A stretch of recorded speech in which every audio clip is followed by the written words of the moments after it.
बहुत साधन हैं, अलग अलग अधिकारियों के लिए अलग अलग प्रकार के जन्मांतरीय संस्कारों के अलग अलग प्रकार के साधक, उनके लिए अलग अलग साधन हैं। और सभी साधन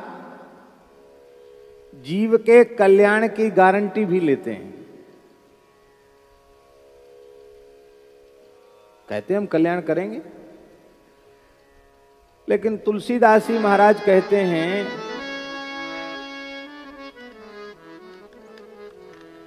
श्री हरिनाम को छोड़ करके हमारे अंतःकरण में तो किसी भी साधन के प्रति भरोसा नहीं है, विश्वास नहीं है।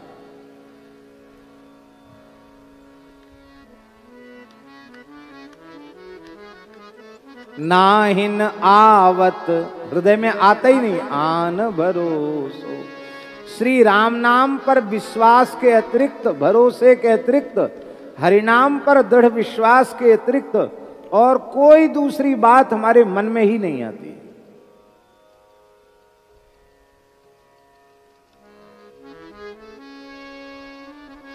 राम नाम रूपी राम भजन, बस यह ऐसा मन में रच पच गया है कि अब यहां से छोड़ करके दूसरी ओर चाहे जितना कोई उत्कृष्ट साधन बतावे, लेकिन हमारा मन स्वीकार नहीं करता।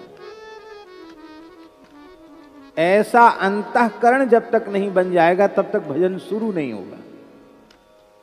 क्योंकि जब तक दूसरे दूसरे साधनों के प्रति महत्व बुद्धि रहेगी तब तक उन साधनों में बुद्धि जाएगी, और जब परिपूर्ण बुद्धि श्री हरिनाम में लग जाएगी तो नाम को छोड़कर दूसरी ओर वृत्ति स्वप्न में भी कहीं जाएगी ही नहीं।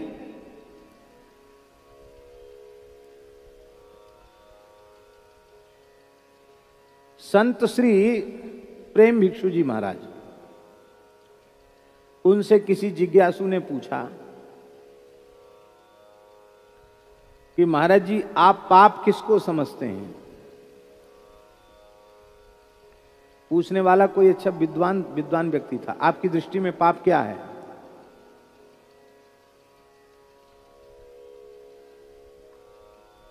अब किसी पंडित से पूछोगे तो यही कहेगा वेद ने जिसका निषेध किया है वह करना पाप है, यही कहेगा कि नहीं?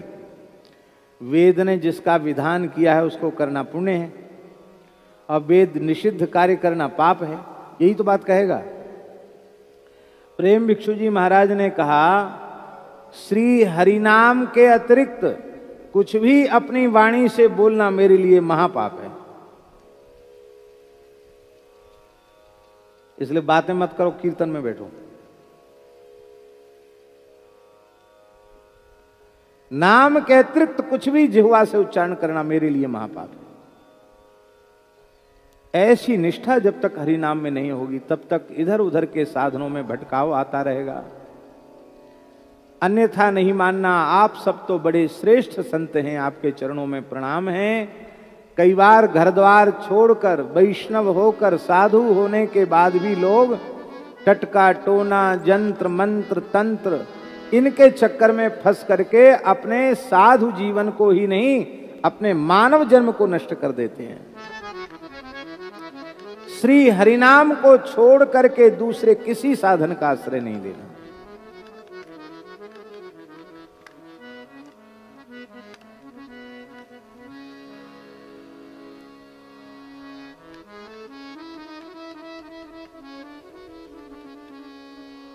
राम नाम, विनय पत्र गोस्वामी कहते हैं, राम नाम का लेना सब विधि को राज है। संपूर्ण विधियों का सम्राट है भगवान का नाम लो।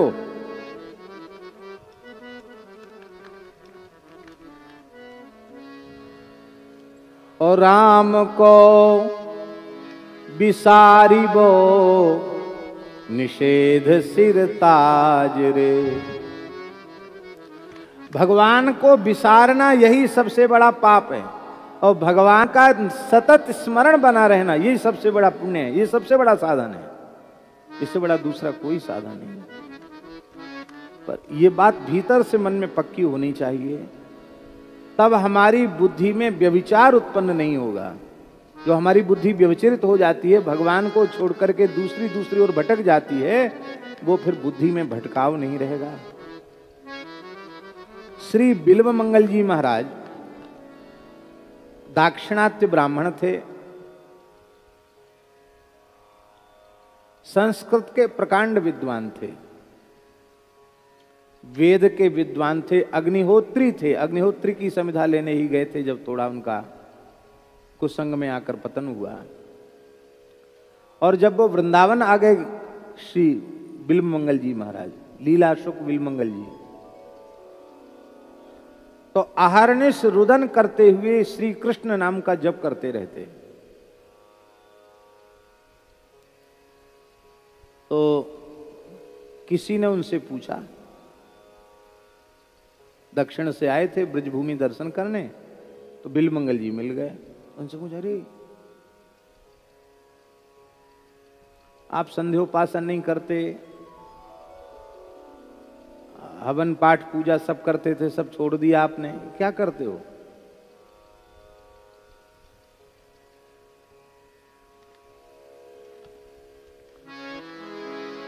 आप लोग इससे दूसरी शिक्षा मत ले लेना, इसलिए हम पहले से सावधान कर देते हैं। बिल्व मंगल जी ने उत्तर दिया, कृष्ण करणामृत का श्लोक है, संध्या वंदन भद्रमस्तु भवतः भूष्णान तुभ्यं नमो भो देवा पितरश्च तर्पण विधौ नाहं क्षमक्षम्यताम् यत्र क्वापि निषद्य यादव कुलोत्तम शस्य कंसद्विषः स्मारम स्मारमघम हरामि तदलम मन्ये कि मन्ये न मे। नाहिन आवत आन भरोसो, ये है नाहिन आवत आन भरोसो।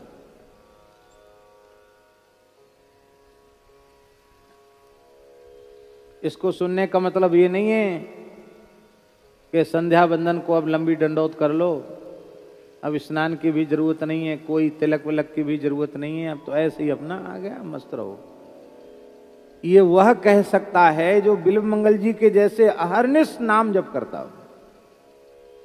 वे कहते, हे संध्या वंदन आपका कल्याण हो, अब हमें आपकी आवश्यकता नहीं है, आप पधारो और किसी को कृतार्थ करो। भो स्नान तुभ्यम नमो, हम लोग जो स्नान करते वो स्नान नहीं है, वो तो केवल शरीर को प्रक्षालन करना मात्र है।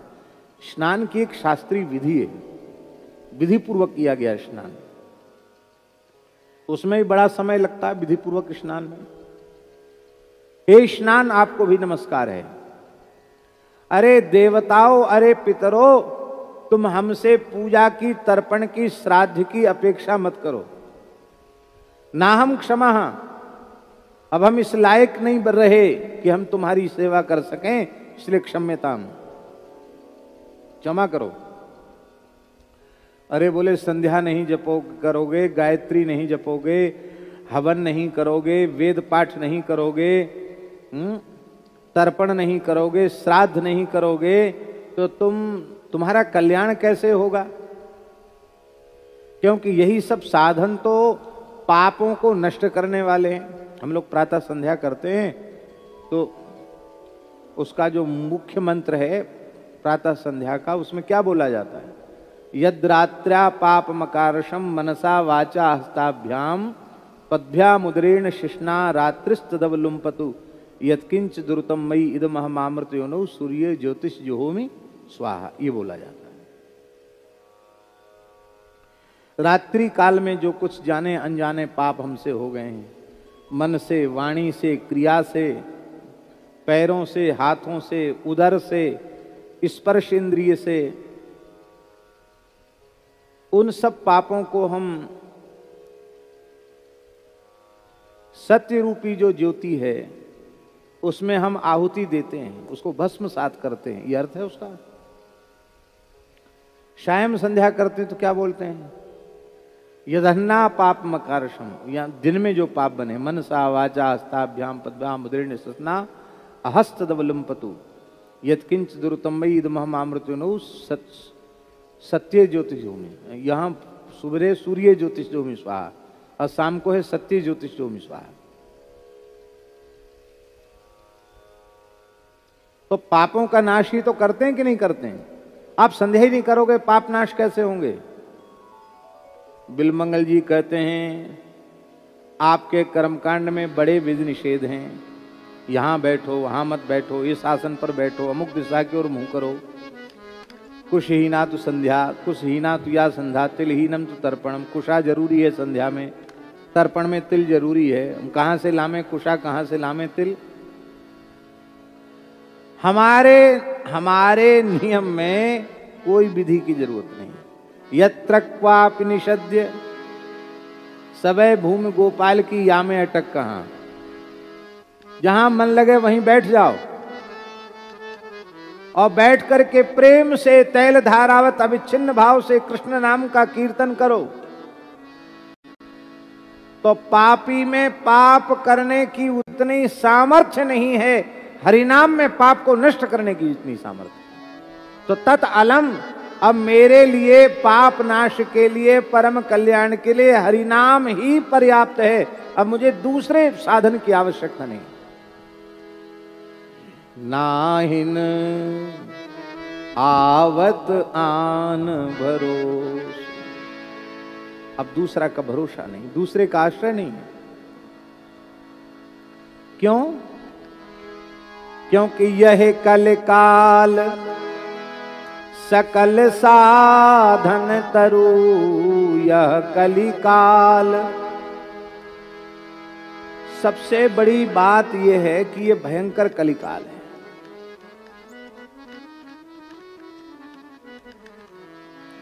भयंकर कलिकाल है।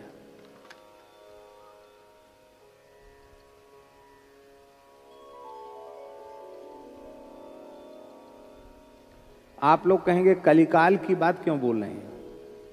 देखो, कलिकाल की बात इसलिए बोली जा रही है कि इस युग की भयंकरता के कारण उत्तम से उत्तम जितने साधन हैं सब भयंकर दोष से ग्रसित हो गए। कोई भी निर्दुष्ट साधन बचा ही नहीं। भैया जी, नारद जी का वाक्य है, कली दावा नले नाद्य साधनम भस्मतांगतम। कलयुग के दावा नल में सारे साधन जलकर राख हो गए।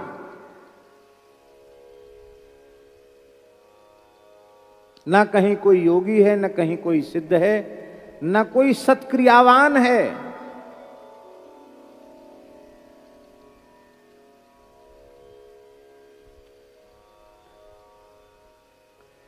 अब इतनी बारीक बारीक धर्मशास्त्र की बातें हैं कि कहते हैं रूह कांप जाना। रूह कांप जाती है महाराज, अरे हम कहां हैं?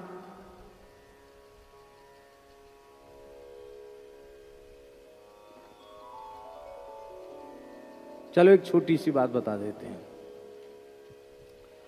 जो ब्राह्मण अथवा जो द्विजाति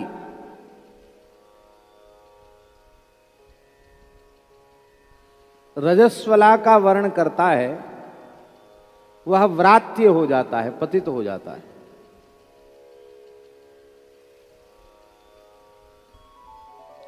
और उसको वृषली कहते हैं, उस रजस्वला को वृषली कहते हैं।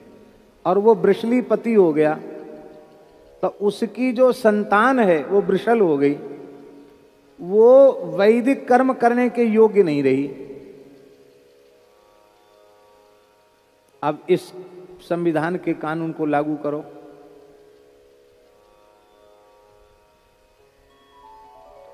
हम कर जरूर रहे हैं लेकिन हम उसके योग्य सिद्ध नहीं होंगे। इसका मतलब ये नहीं कि हमें नहीं करना चाहिए, पर यह सब करते हुए अनन्य आश्रय भरोसा हरिनाम में ही रखना चाहिए। अपनी ओर से छोड़ना नहीं चाहिए। इतना प्रेम हो जाए कि छूट जाए, कोई चिंता की बात नहीं। छोड़ना न पड़े, छूट जाए। छोड़ना तो दोषयुक्त है, छूट जाए दोषयुक्त नहीं है। छोड़ना दो शिफ्ट है। आहा, क्योंकि इधर ये भी छोड़ दिया और जहां लगना चाहिए वहां भी लगे नहीं, विश्वास वैसा बना नहीं, तो फिर एक कहावत है तो बुंदेली कहावत, दो ही दिन से गए पाणे हलवा मिले न माणे। सुनी कहावत है। एक पाणे जी थे, तो उस जमाने में ब्राह्मणों में एक विशेष प्रकार की रोटी बनाई जाती थी, उसको कहते थे माड़े। ये माड़े उधर महाराष्ट्र में भी बनते रहे हैं। ज्ञानेश्वर जी के जीवन में माड़े का प्रसंग आता है। माड़े है क्या चीज? एक बड़ा सा घड़ा होता है, उसको नाद जैसा उसको तोड़ देते हैं। नाद होती तो कोई बात नहीं, तो घड़ा जैसा उसको तोड़ देते हैं, उसको चूल्हे पर रखते हैं, उसमें आंच लगती है ऐसा घड़ा, और उस पर रोटी सेकी जाती है घूमन डाल के।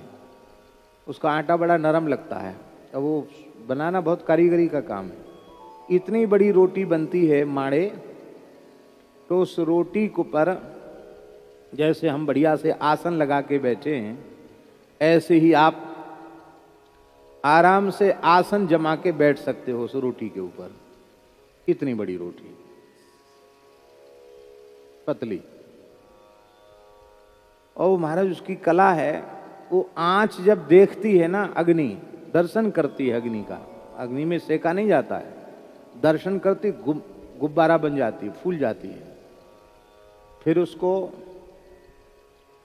एक कांसे की परात में घी भर के रखते हैं, उसमें उसको जैसे रसगुल्ला को चाशनी में डाला जाता है, गुलाब जामुन को, ऐसे उस माड़े को घी में डाल दिया जाता है और डूब जाती है घी में। उसकी अब पत्तल पे तो आएगी नहीं, तो एक माड़े की कई परत बनती, इतनी परत हो जाती एक माड़े की। बड़ा वीर पुरुष माना जाता 2-4 माड़े खाने वाले को, कि बहुत बड़ा वीर है, इतना खा गया, नहीं तो 1-2 खा सकता है, इससे ज्यादा नहीं। और घी और बूरे के साथ उसको खाते हैं। तो माड़े एक विशिष्ट व्यंजन है। अब ब्राह्मणों की समस्या ये है कि वो उनके अपने ही वर्ग के लोग हों वो बनावें तो वो खाएंगे, दूसरी जगह वो खा नहीं सकते। और उसमें भी एक पंगत यदि ब्राह्मणों की उठ गई तो दूसरी पंगत में नहीं खाएंगे, क्योंकि बचा हुआ उच्छिष्ट हो गया। ये सब था पुराने लोगों में। तो पंडित जी को न्योता आया, ब्राह्मणों के निमंत्रण था माड़े बनने का। हमने देखा है माड़े बनने का विधान, देखा है। बिना सिला कपड़ा पहन के माड़े बनाते थे। हिम्मत है कि कोई रसोई में झांक जाए। और जो रसोई बनाते थे ब्राह्मण देवता वही परोसते थे। जो आयोजक है उसको तो जब पंगत उठ जाती उसके बाद बचा खुचा उसका देखने को भी नहीं मिलता, दूर से दंडोत कर लो, कच्ची पंगत है। तो माड़े बड़े विशिष्ट व्यंजन हैं। तो उन्होंने गृहिणी से कहा, गृहिणी ने हलवा बनाया था, बोले घर से भूखे मत जाओ, थोड़ा हलवा पालो, भोग लग गया है। अरे बोले यहीं से हलवा खाएंगे तो वहाँ माड़े क्या खाएंगे, इसलिए हलवा नहीं खाएंगे, वहाँ जाके माड़े खाएंगे जहाँ न्योता है। गए वहाँ माड़े खाने, वहाँ एक पंगत तो उठ गई थी। जब देर हो गई इनको जाते जाते, पैदल गए बेचारे, एक पंगत उठ गई थी। अब बड़े प्रतिष्ठित पांडे जी कैसे दूसरी पंगत में बैठे, आइए आइए पाली। नहीं नहीं कोई बात नहीं, भूख नहीं है। भूख तो खूब भीतर कुलबुल हो रही थी, लेकिन क्या करें, नहीं नहीं नहीं संकोच में आ गए। बोले भूख नहीं है, कोई बात नहीं। तो अच्छा चलो कोई बात नहीं, पंडित जी का पूजा कर दो, कुछ भेंट विदाई दे दो। कहे पंडित जी तो जल्दी जल्दी जल्दी, शायद जेठ का ही महीना रहा होगा, जल्दी जल्दी गए कि चलो हलवा तो मिलेगा घर में। वहां पंडितानी ने कहा वो तो माड़े जी में क्या है, वो हलवा थोड़ी देखेंगे। उन्होंने बच्चों के साथ पूरी कड़ाही हलवा साफ कर दिया, पता पा गई। तो वहां तो माड़े नहीं मिले, घर में हलवा भी नहीं मिला। 2 ही दिन से गए पाड़े, हलवा मिले न माड़े। कुछ नहीं मिला उनको। तो इधर हम वैदिक कर्म भी छोड़ दें और उधर हम जैसे भजन करना चाहिए वैसा भजन भी न करें, तो हमारे तो दोनों ही लोक बिगड़ गए। इसलिए छोड़ना दोषयुक्त है, छूट जाए दोषयुक्त नहीं। ऐसे नहीं छूट जाए जैसे प्रमाद में छूट गया तो बोले अब तो कोई बात नहीं, 2-4 दिन नहीं करे तो नहीं करो, ये छूटना नहीं। भगवान के प्रेम में विभोर हो करके पता ही नहीं चले कौन महीना है, कौन ऋतु है, कौन पक्ष है, कौन मास है, अहर्निश केवल रुदन हो रहा है, वहां सब कुछ भूल गया। ऐसी स्थिति में भी भक्त को अपने नित्य कृत्य के छोड़ने का दोष नहीं लगता, क्योंकि तस्य कर्माणि कुर्वन्ति 60 कोटि महर्षयः। 60 करोड़ ऋषि उसके बदले संध्या कर लेते हैं, 60 करोड़ ऋषि उसके लिए उसके बदले तर्पण श्राद्ध सब कुछ कर लेते हैं, उसको छोड़ने का दोष नहीं लगता। प्रेम में विभोर होकर छूट गया।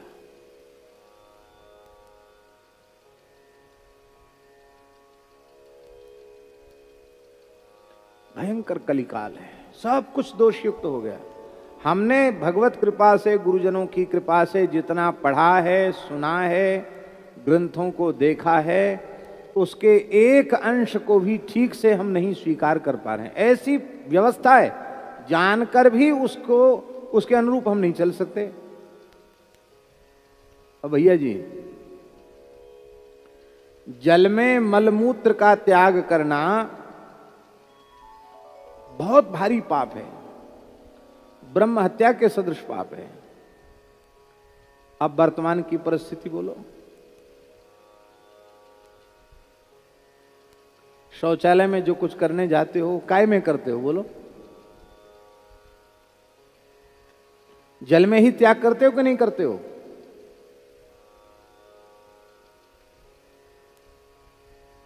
कितनी मिट्टी लगानी चाहिए, हम तो फिर भी मिट्टी लगाते हैं, लेकिन जितनी लगानी चाहिए क्या उतनी लगाते हैं? अब इतनी मिट्टी लगावे हम तो नाली वाली सब चौक हो जाएगी, बिल्डिंग तोड़नी पड़ेगी। तो साबुन से हाथ धोते हैं, बाकी एक कटोरा में मिट्टी भर के रखते हैं, मिट्टी भी लगाते, कम लगाते हैं मिट्टी।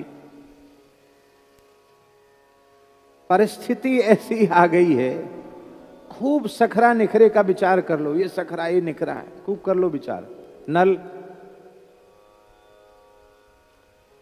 शहरों में जहां नल का ही साधन है, सब नालियों के गटर के सहारे नल चलते हैं। वही शौचालय में प्रविष्ट होता है, फिर वहीं से वो रसोई घर में आ जाता है, फिर उसमें आचार विचार कर लो कि जूठा है ये सकरा है।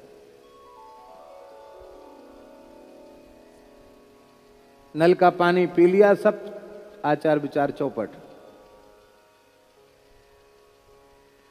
हम ये नहीं कहते कि अब इसका मतलब है कि अब हम एकदम तिलांजलि दें, जहां तक हो सके उतना फिर भी मानो, लेकिन परिस्थिति ऐसी है कि आप चाह कर भी स्वधर्म का, शौचाचार का जैसा पालन होना चाहिए वैसा नहीं कर सकते। व्यवस्थाएं इस प्रकार की हैं, कानून इस प्रकार के बने हुए हैं। आप क्या करेंगे? यहीं जीना है, यहीं रहना है।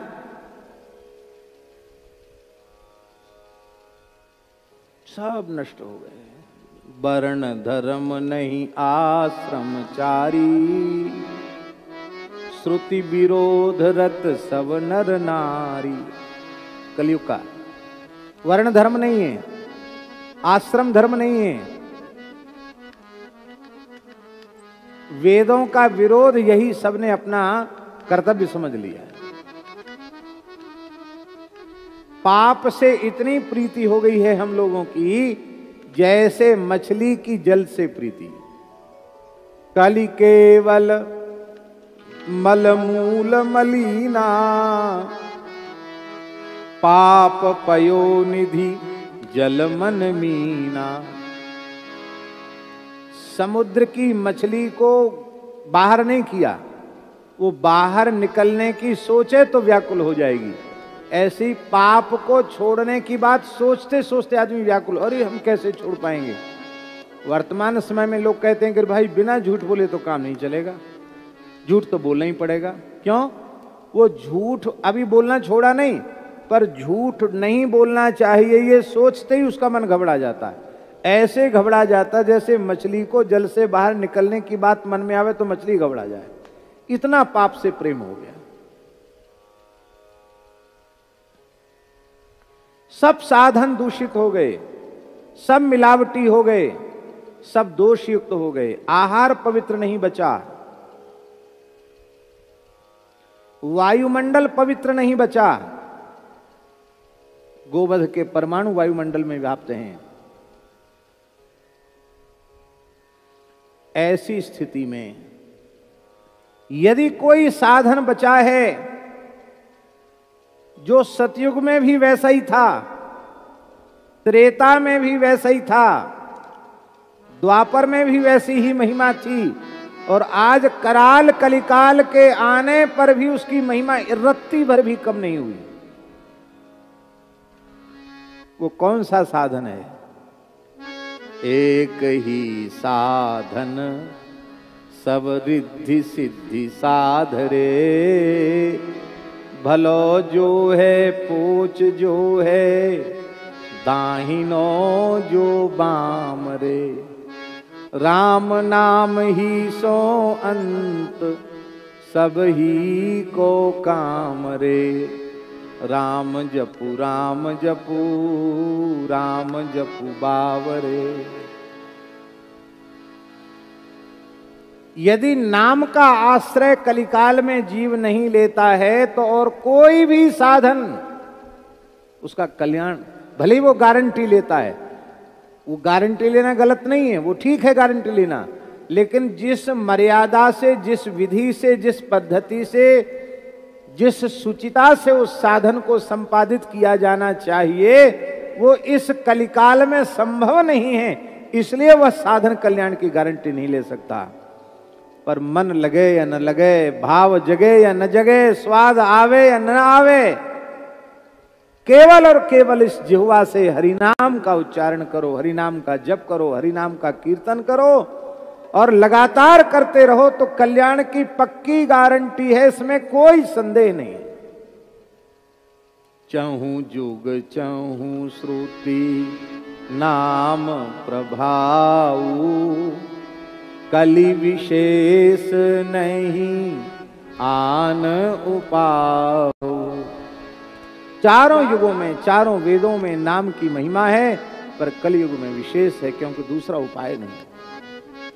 श्रीमन महाप्रभु जी ने आदि पुराण के इस श्लोक को अपने कंठ से उद्धृत करके हम सबको समझाया। क्या? हरेर नाम हरेर नाम हरेर नामैव केवलम, कलौ नास्त्येव नास्त्येव नास्त्येव गतिरन्यथा। कलयुग में हरिनाम को छोड़ करके दूसरी गति नहीं। और भैया जी नाम की कितनी महिमा है।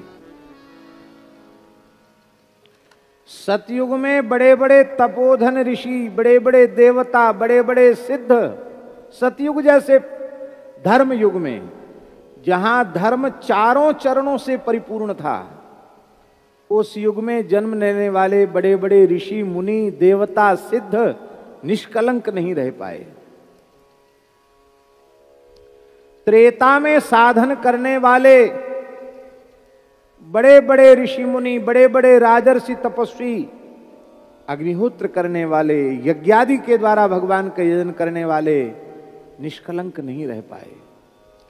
द्वापर में भी बड़े बड़े राजर्षि, ब्रह्मर्षि, बड़े बड़े साधक, बड़े बड़े सिद्ध, बड़े बड़े देवता निष्कलंक नहीं रह पाए। पर ज्यादा पुरानी बात नहीं है, 600-700 वर्ष पुरानी बात होगी अधिक से अधिक।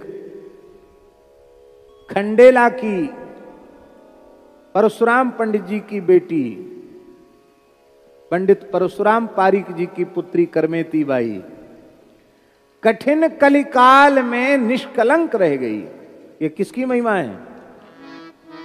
नाम की महिमा। सतयुग त्रेता द्वापर में बड़े बड़े ऋषि मुनि निष्कलंक नहीं रह पाए, पर कराल कलिकाल में कर्मेति निष्कलंक रह गई। कठिन काल कल युग में कर्मेति निष्कलंक रही। कैसे रही निष्कलंक? केवल हरि नाम का जप करके। नस्वर पति रति त्याग कृष्ण पद सो रति जोरी।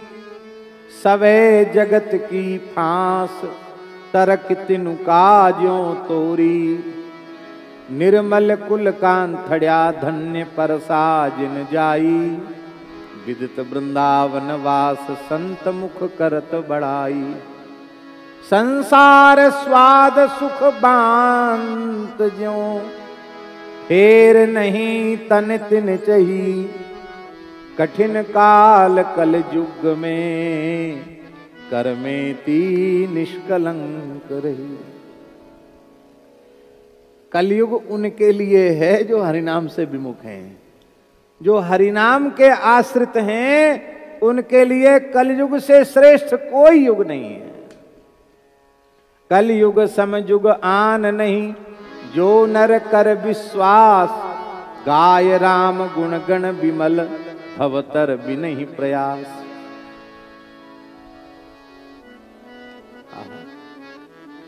महाराज जी एकादश में लिखा है सतयुग त्रेता द्वापर के साधक कलयुग में जन्म लेना चाहते हैं। कृतादिषु प्रजा राजन कला विच्छन्ति संभवम। कलौ खलु भविष्यन्ति नारायण परायणा। सतयुग त्रेता द्वापर के साधक कलयुग में जन्म लेना चाहते हैं।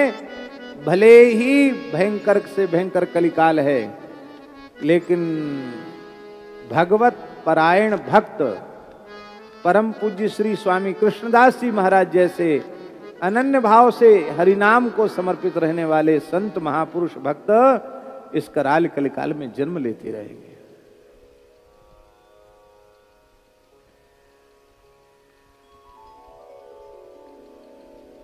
बहुत बड़ी महिमा है नाम की।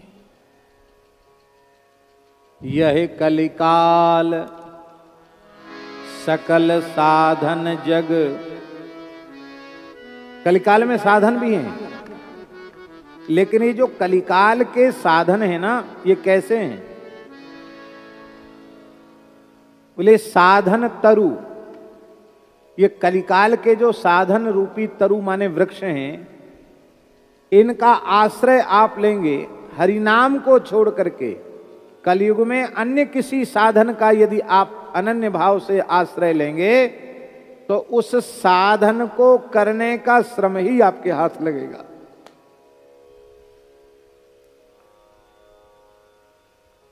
क्योंकि है श्रम फल निफरोसो। उस साधन रूपी तरु में कलिकाल में परिश्रम रूपी फल लगते हैं। ज्ञान भक्ति वैराग्य रूपी फल नहीं लगते, भगवत प्रेम रूपी फल नहीं लगते। उसमें कौन से फल लगते हैं? परिश्रम रूपी। इसका मतलब है भगवान नाम छोड़कर अन्य किसी साधन का आश्रय लोगे तो उस साधन का श्रम ही तुम्हारे हाथ लगेगा। क्योंकि उस साधन को अन्य युगों में जिस प्रकार की सावधानी पूर्वक किया जा सकता था, उस प्रकार की सावधानी से तो आप कर नहीं पा रहे हैं। एतावता उसका फल आपको मिलेगा नहीं। आप ठीक विधि से नहीं करेंगे तो उसका फल आपको नहीं मिलेगा। तो जब फल नहीं मिलेगा तो साधन का श्रम ही तो आपके हाथ लगा। आपके हाथ क्या लगा? इसी को श्रीमद् भागवत में ब्रह्मस्तुति में श्री ब्रह्मा जी महाराज ने कहा, जब ब्रह्मा जी ने बछड़े चुराए ना, और जब ठाकुर जी ने लीला की और ब्रह्मा जी शरण में आए, बड़ा सुंदर श्लोक है, लिखने योग्य श्लोक है। श्रेयः श्रुतिम भक्ति मुदस्यते विभो। क्लिश्यन्ति ये केवल बोध लब्धये। तेषामसौ क्लेशल एव शिष्यते। नान्यद्यथा स्थूल तुषावघातिनाम। कल्याण का मूल उद्गम केंद्र भक्ति है। उस भक्ति को त्याग करके जो अन्य किसी साधन का आश्रय कल्याण की इच्छा से लेते हैं, ब्रह्मा जी कह रहे हैं, हमारे जैसा मूर्ख आदमी कहे तो विश्वास मत करना, पर ब्रह्मा जी की बात पर विश्वास तो करना पड़ेगा कि नहीं। ब्रह्मा जी कह रहे हैं भगवान नाम के अतिरिक्त, आपकी भक्ति के अतिरिक्त अन्य किसी साधन का आश्रय यदि कोई व्यक्ति कल्याण की कामना से लेता है तो तेसा मसौ क्लेशल एव शिष्यते, उसके हाथ में उस क्रिया का श्रम ही लगेगा। कैसे? बोले यथा स्थूल तुषावघाति नाम। स्थूल तुष जानते हैं किसको कहते हैं?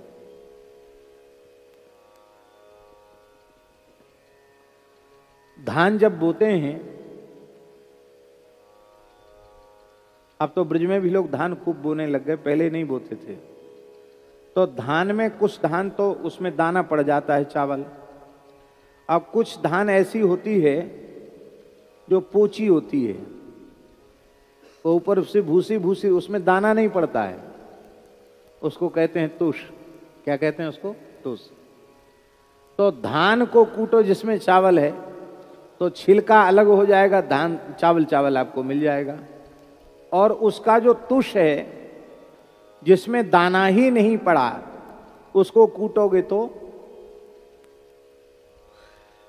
बढ़िया से बढ़िया मूसल हो, बढ़िया से बढ़िया ओखली हो, खूब ताकत हो भुजाओं में, और 100 बरस तक कूटते रह जाओ, हाथ पांव टूट जाएंगे, मूसल ओखली सब टूट जाएगा। उस जिसमें दाना है ही नहीं, उससे कुछ हाथ लगने वाला नहीं है। भक्ति रसामृत सिंधु में श्री रूप गोस्वामी जी महाराज ने बड़ी सुंदर बात कही है। वे कहते हैं भक्ति कैसी होनी चाहिए? ज्ञान और कर्म से अनावृता भक्ति होनी चाहिए। ज्ञान से ढकी हुई भक्ति नहीं होनी चाहिए, कर्म से ढकी हुई भक्ति नहीं होनी चाहिए। बहुत प्रसिद्ध श्लोक है, आपको याद होगा सबको। अन्याभिलाषिता शून्यम ज्ञान कर्माद्यनावृतम आनुकूल्येन कृष्णानुशीलनम भक्तिरुत्तमा। भगवत सेवा, भगवत प्रेम के अतिरिक्त अन्य समस्त प्रकार की अभिलाषाओं से जो सर्वथा विमुक्त हो, शून्य हो, न तो ज्ञान से ढकी हुई हो, न कर्म से ढकी हुई हो। ज्ञान और कर्म भक्ति का अंग बन के रहें, कोई परेशानी नहीं है, पर ऐसा ज्ञान नहीं, ऐसा कर्म नहीं जो भक्ति को ही आच्छादित कर ले।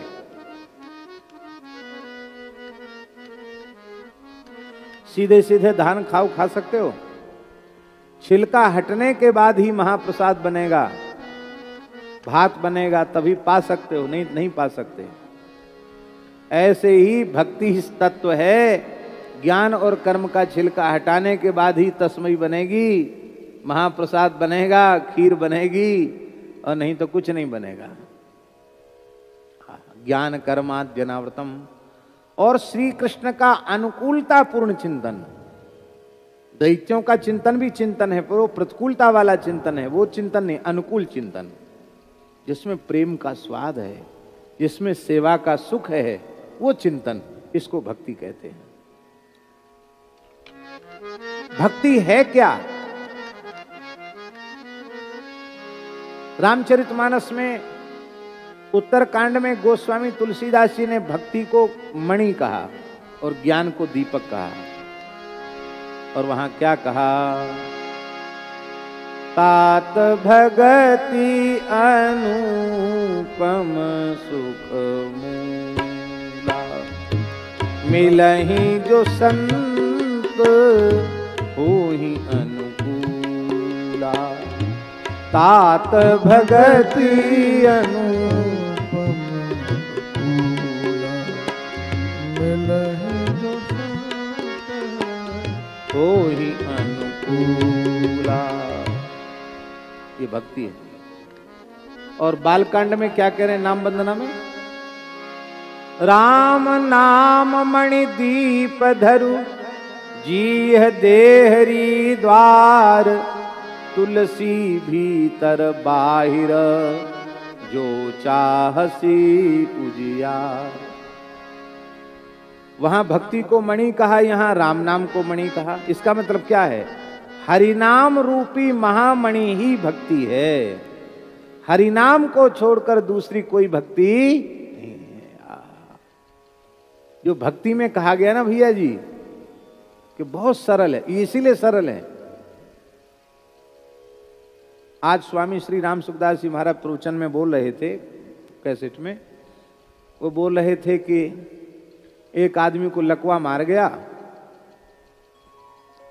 हम उससे मिलने गए, वो कुछ नहीं बोल पाता था बेचारा, कुछ नहीं, लकवा मार गया, कुछ बोल ही नहीं पावे, केवल 2 अक्षर बोल पाता था, राम राम, बस, और कुछ नहीं बोल पावे।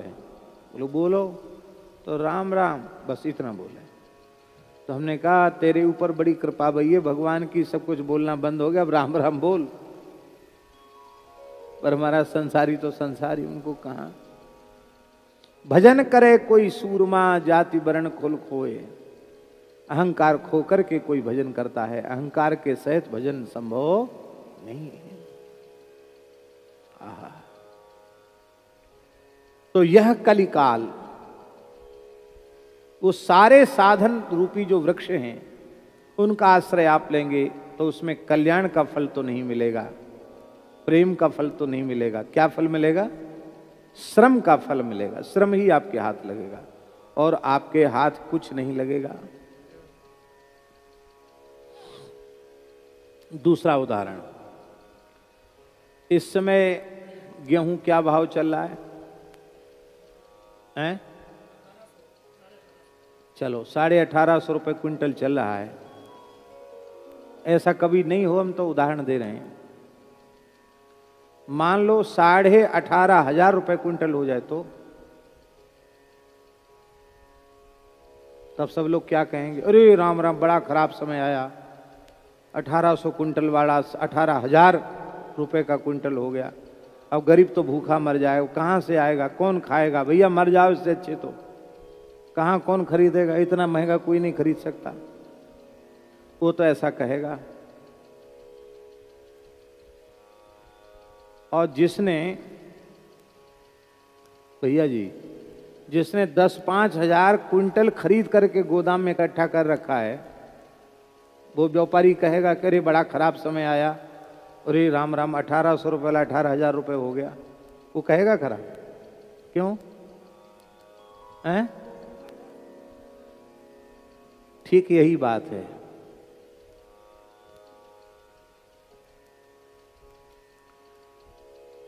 सतयुग त्रेता द्वापर में भी नाम कीमती था, पर कलिकाल में आकर वह अमूल्य हो गया। तो कलिकाल में आकर अमूल्य हो गया, यह 1000 का उदाहरण कुछ नहीं उसके सामने। तो कलयुग उनके लिए ही है जो हरिनाम नहीं ले रहे हैं।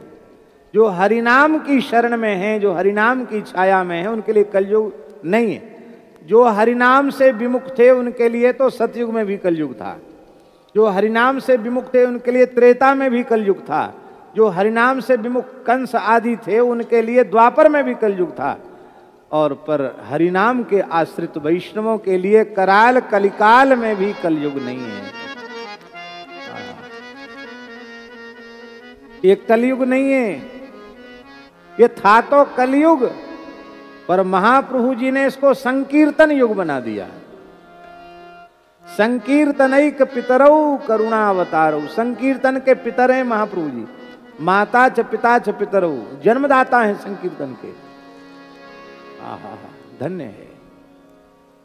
इनका अवतरण न हुआ होता तो आप लोगों में से बहुत से बंगाल से आए होंगे, मूल जन्मभूमि, बहुत से लोग उड़ीसा से आए होंगे और भी अन्य अन्य क्षेत्रों से आएंगे। हो सकता है कोई भारत की धरती से बाहर से भी आया हो।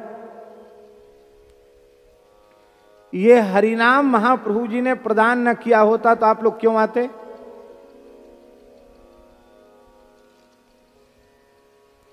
हरिनामाश्रयी के लिए कलयुग नहीं है। इसलिए भैया सब भरोसे त्याग करके केवल केवल हरि नाम का भरोसा करो। क्यों? उसका निरूपण कर रहे हैं।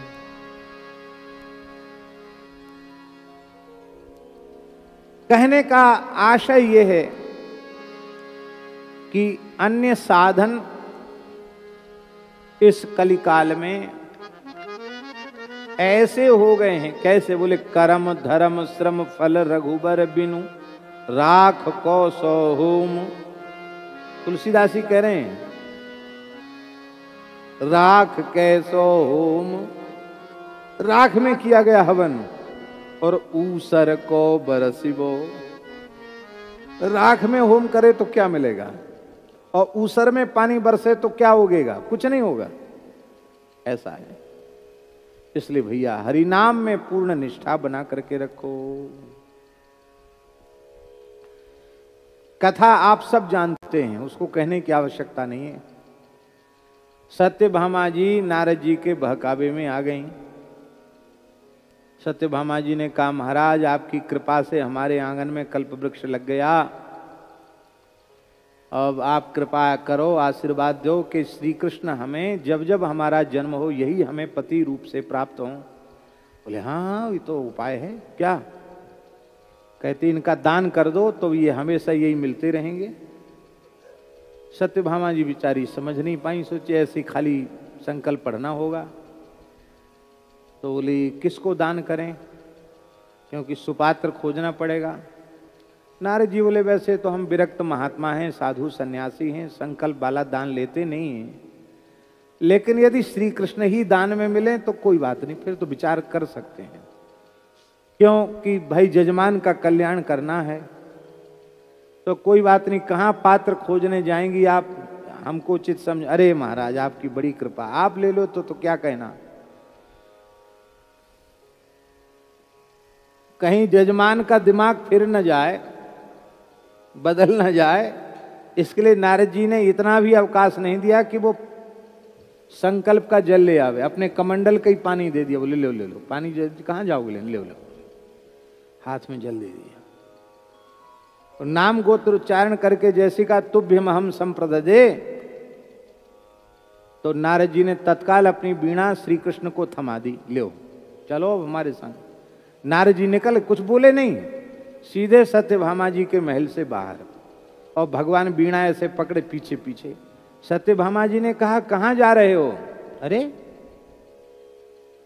ब्राह्मण को गैया दी जाती है तो ब्राह्मण गैया लेके चला जाता है, वो दाता के पास थोड़ी गैया रहती है। अब श्री कृष्ण का दान तुमने कर दिया, श्री कृष्ण तुम्हारे पास नहीं रहेंगे तो हमारे साथ रहेंगे। जिसको दान में मिले हैं वो उपभोग करता है दान की वस्तु का। सत्यभामा जी रोने लगे। बोले महाराज आपने ठग लिया। बोले हम ठगते वक्ते नहीं है, तुमने हमसे पूछा कि भाई कैसे श्री कृष्ण प्रत्येक जन्म में मिलेंगे, तो हमने बता दिया कि जो वस्तु दान करोगे वो मिलेंगे। हमने तो शास्त्र की बात बता दी, इसमें हमने क्या ठग लिया। बहुत रोई। बोले ये तो हल्ला मच गया पूरी द्वारका में, ठाकुर जी जा रहे हैं, हाहाकार मच गया। तब नारद जी बोले देखो ऐसा है, आखिर तो हम साधु हैं, ऐसा दान नहीं लेते जिसमें इतने लोगों के आंसू गिरे। नहीं, ऐसा दान नहीं लेते।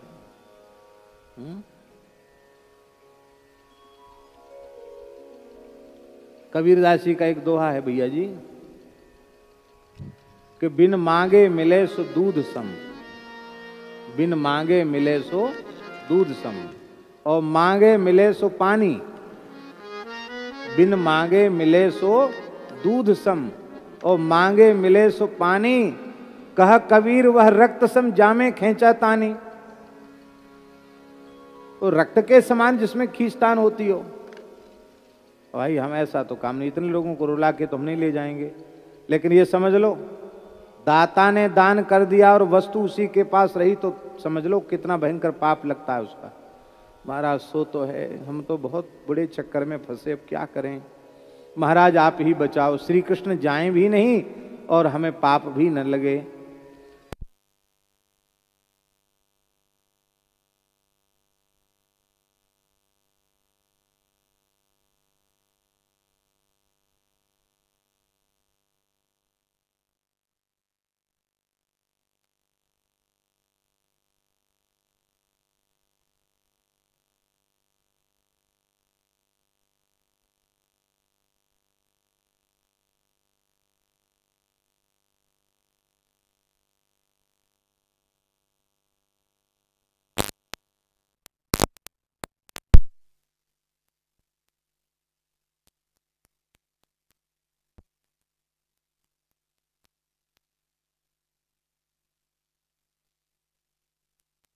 होंगे, हम 100 किलो नहीं, हम तो 100-200 किलो तौल देंगे सोना। ले जाओ बाबा जी, पिंड छोड़ो हमारा। अहंकार था उनको धन का। तो बड़ा सा तराजू बांधा, एक पल्ले पर ठाकुर जी बैठे और बोले, हाँ 100-200 क्विंटल पटक दो इस पर, इतना बड़ा तराजू होगा हमारा। तो चाहे जितना सोना पटका गया, ठाकुर जी आप वाला पल्ला जमीन को छोड़े ही नहीं और एकदम चिपक गया। सारी संपत्ति पल्ले पर चढ़ा दी, कुछ नहीं हुआ। अब तो सब निराश हो गए, बोले इतना ही ले लो। नारद जी बोले ये कोई बात हुई? अरे थोड़ी सी डांडी इधर उधर हो तो चल जाएगी बात, अब बिल्कुल भी है? तो तराजू काहे के लिए बांधी है? तो कुछ भी दे दो, ये ठीक नहीं। तो बोले फिर आप बताओ क्या करें? बोले अभी भी कुछ बिगड़ा नहीं है। आप लोगों ने बड़ी बड़ी तपस्या, दान, पुण्य, यज्ञ आदि किए हैं द्वारिका वासियों। ठाकुर जी तो सबके हैं, ठाकुर जी चले जाएंगे तो सबको दुख होगा। तो जितने द्वारिकावासी थे, रानी पटरानी थी, सब ने अपनी अपनी तपस्या, अपना अपना पुण्य सब संकल्प करके छोड़ दिया पल्ले पर। तो भी तपस्या में, पुण्यों में, व्रतों में, तीर्थों में इतनी शक्ति कहाँ है जो श्री कृष्ण की बराबरी कर सके? फिर भी पल्ला टस से मस नहीं हुआ। अब जितना बेचारे उपाय कर सकते थे करके थक गए, हार गए। बोले नारद जी तो बहुत संकट आ गया, आप इतना ही ले लो। बोले इतना हम नहीं लेंगे। बोले अब समाधान बताओ, अब आप ही समाधान बताओ, समस्या भी आपने पैदा की है, समाधान भी आप बताइए। नारद जी बोले कि समाधान रुक्मिणी जी कर सकती हैं, क्योंकि रुक्मिणी जी श्री कृष्ण के तत्व को भली भांति जानती हैं। तो सत्यभामा और रुक्मिणी जी का झगड़ा था, थोड़ा मनमुटाव रहता था, लेकिन नारद जी ने इस कृपा को करके मनमुटाव दूर कर दिया। अब तो आफत थी। तो सत्यभामा जी रुक्मिणी जी के पास गईं, बोली जी जी बहुत संकट में हूँ, आप उबार लो इस संकट से। कहा क्या हुआ बहन सत्यभामा? अरे आपको पता नहीं? बोले सब पता है, आपने ही तो दान किया है। अरे हम लोगों से भी तो पूछ लेती, आपका अकेले का अधिकार थोड़ी था। बोले अब तो अब कहने से कोई फायदा नहीं, बहुत गलती हो गई है, अब वो उपाय बताओ जिससे श्री कृष्ण न जाएं। तो उन्होंने कहा कि किससे तौल रहे हो? बोले ये सब चीज रख दी है। बोले हटाओ सब, क्या करें? तो एक तुलसी के दल पर रुक्मिणी जी ने लिख दिया श्री कृष्ण। क्या लिखा? चंदन से लिख दिया श्री कृष्ण, और श्री कृष्ण तुलसी दल पर लिख करके पलड़े पर रखा। तो रखते ही क्या हुआ कि वो तुलसी दल और हरि नाम वाला, कृष्ण नाम वाला पलड़ा तो भूमि से चिपक गया।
आशीष सुनिए नहीं करें, सुनते तो बहुत लोग हैं।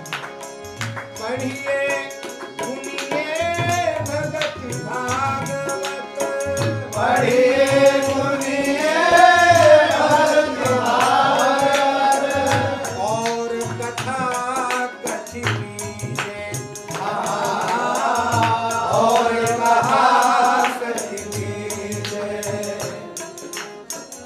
कृष्ण नाम बिनु जन्म बादी, कृष्ण नाम बिनु जन्म बादी, बिरथा काहे जीवे, हे मन बिरथा काहे जीवे, हे मन।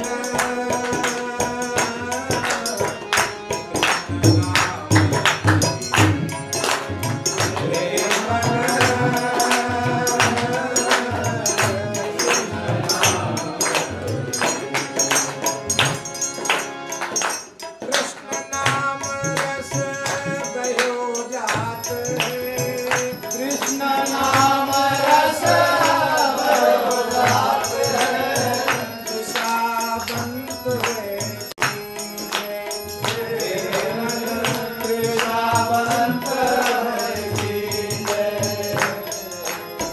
सूरदास हरि शरण ताकिए, सूरदास हरि शरण ताकिए, सूरदास हरि शरण ताकिए।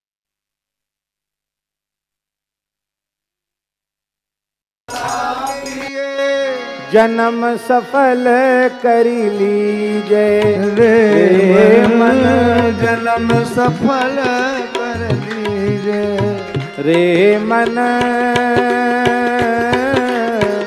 कृष्ण नाम कही लीजे, रे मन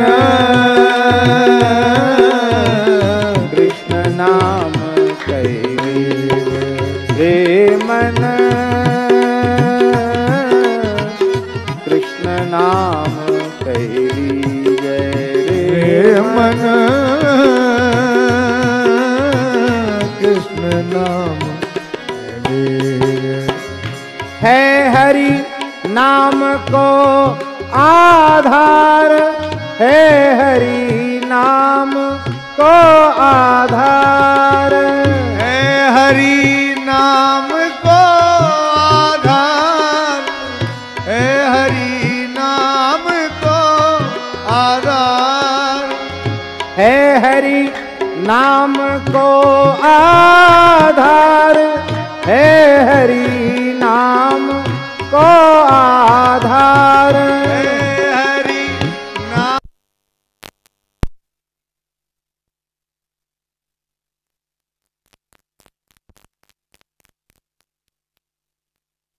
रह्यो विधि व्यवहार,